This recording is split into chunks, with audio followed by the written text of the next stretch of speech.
I've been doing town hall meetings for a good year, if not more now, all around the country. It's not a policy, it's not a number, it's not a statistic, it's just doing things differently. Politicians are making a complete spectacle of themselves at the moment. People have lost faith in politicians, they don't trust them.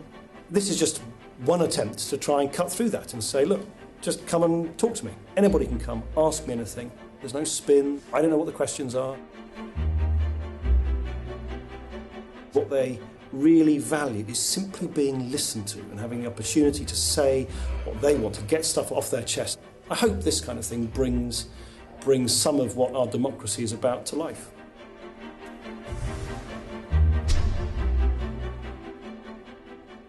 Politics at the end of the day is about values. It's about the kind of values that you feel we as a country should be trying to pursue. I think it's a no-brainer. Of course you've got to go with the people who you think broadly share your values. And if you do, yes, then you can create change. Who would have been around to represent those millions of people in this country who didn't think it was right to invade Iraq? Who would have been around to represent those millions of people who think that we should be cherishing our civil liberties rather than trashing them? I think if you look at all the big issues of the day, we have made a massive contribution to that debate, which has enriched our democracy.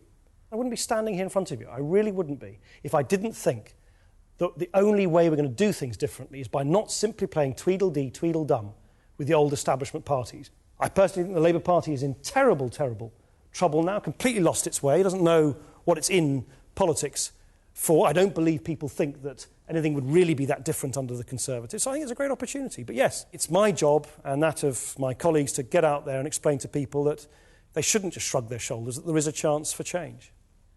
We've got an economy drowning in debt, and yet we're producing generations of students with debt hanging around their neck. How come, since when has the answer to debt been more debt?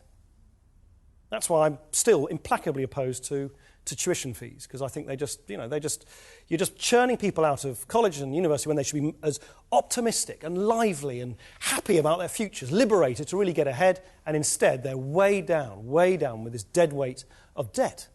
The main priority for us would be an across-the-board and very, very big tax cut for people on low incomes and middle incomes. The British tax system, it looks like a great big Swiss cheese. It's got great big holes in it.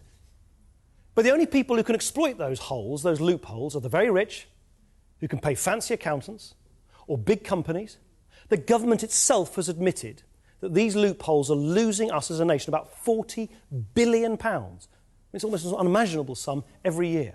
And what I'm saying is, by closing those loopholes, making the system simple, fair, make sure the people at the top pay their fair share, under our calculations, you could generate around £17–18 billion, which you could hand back penny for penny, pound for pound, in big tax cuts for people on low and middle income. You could take a lot of people out of tax altogether.